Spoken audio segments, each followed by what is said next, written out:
दिल्ली के इतिहास में सबसे लोकप्रिय मुख्यमंत्री अरविंद केजरीवाल जी, आम आदमी पार्टी के नेता, मेरे बड़े भाई और राजनीतिक गुरु अरविंद केजरीवाल जी का धन्यवाद करना चाहती हूँ कि उन्होंने मुझ पर भरोसा किया और मुझे इतनी बड़ी जिम्मेदारी सौंपी, दिल्ली के लोगों की देखरेख की जिम्मेदारी सौंपी।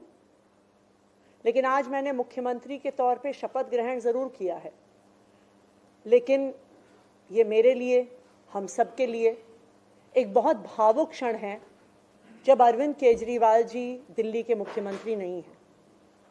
अरविंद केजरीवाल जी वो व्यक्ति हैं जिन्होंने पिछले 10 सालों में दिल्ली की तस्वीर को बदल डाला, जिन्होंने पिछले 10 सालों में दिल्ली की आम लोगों की जिंदगी को बदल डाला। अरविंद केजरीवाल जी वो व्यक्ति हैं जिन्होंने दिल्ली में रहने वाले एक आम इंसान का, एक गरीब इंसान का दर्द समझा, उनके रोज रोज का संघर्ष समझा। उन्होंने समझा कि एक आम परिवार के लिए किस तरह से अपना घर चलाना मुश्किल होता है। अरविंद केजरीवाल जी वो व्यक्ति हैं जिन्होंने दिल्ली वालों को फ्री बिजली दी, 24 घंटे बिजली दी।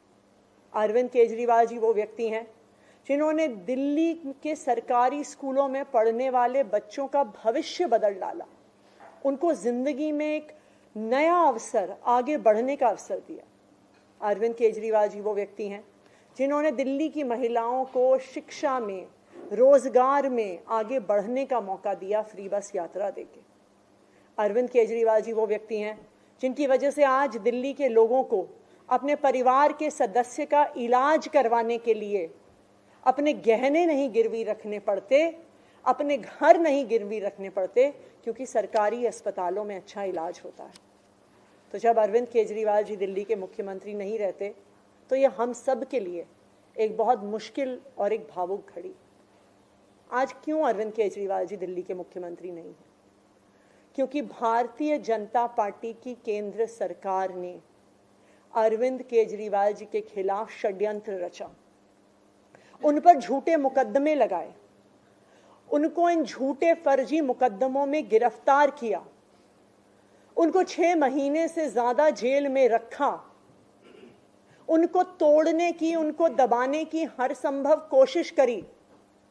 लेकिन अरविंद केजरीवाल जी टूटे नहीं, अरविंद केजरीवाल दबे नहीं।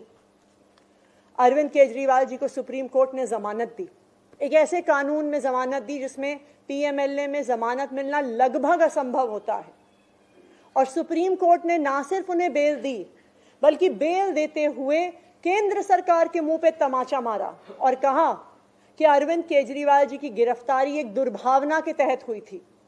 ये कहा कि केंद्र सरकार की एजेंसी सीबीआई, ईडी पिंजरे में बंद एक तोते की तरह हैं जो सिर्फ अपनी मालिक की आवाज में बोलती हैं। हो सकता है कि कोई और नेता होता तो उनके लिए अदालत का ये फैसला काफी था और वो तुरंत जाके मुख्यमंत्री की कुर्सी पे बैठ जाते। लेकिन अरविंद केजरीवाल जी ने इस देश की राजनीति में एक ईमानदारी और नैतिकता की मिसाल कायम करते हुए मुख्यमंत्री की कुर्सी से इस्तीफा दे दिया। उन्होंने कहा कि मेरे लिए सिर्फ अदालत का फैसला काफी नहीं है, मैं जनता की अदालत में जाऊंगा, और जब तक दिल्ली की जनता मुझे नहीं कहती कि मैं ईमानदार हूं, तब तक मैं मुख्यमंत्री की कुर्सी पर नहीं बैठूंगा। मुझे नहीं लगता कि इस देश के इतिहास में या शायद इस दुनिया के इतिहास में ऐसा कोई नेता रहा होगा, ऐसी ईमानदारी और नैतिकता की मिसाल रही होगी जो आज अरविंद केजरीवाल ने देश और दुनिया के सामने रखी है। अब हम सभी दिल्ली वालों को मिलकर एक ही काम करना है, अरविंद केजरीवाल जी को फिर से फरवरी में होने वाले चुनाव में दिल्ली का मुख्यमंत्री बनाना है। अगर दिल्ली के लोग अरविंद केजरीवाल जी को दिल्ली का मुख्यमंत्री नहीं बनाते तो जो फ्री बिजली आज दिल्ली वालों को मिल रही है, भारतीय जनता पार्टी अपना षड्यंत्र रच के उसको खत्म कर देगी। जो सरकारी स्कूल अरविंद केजरीवाल जी ने सुधारे हैं वो फिर से बदहाल हो जाएंगे, मोहल्ला क्लिनिक बंद हो जाएंगे, अस्पतालों में इलाज बंद हो जाएगा, महिलाओं की फ्री बस यात्रा बंद हो जाएगी।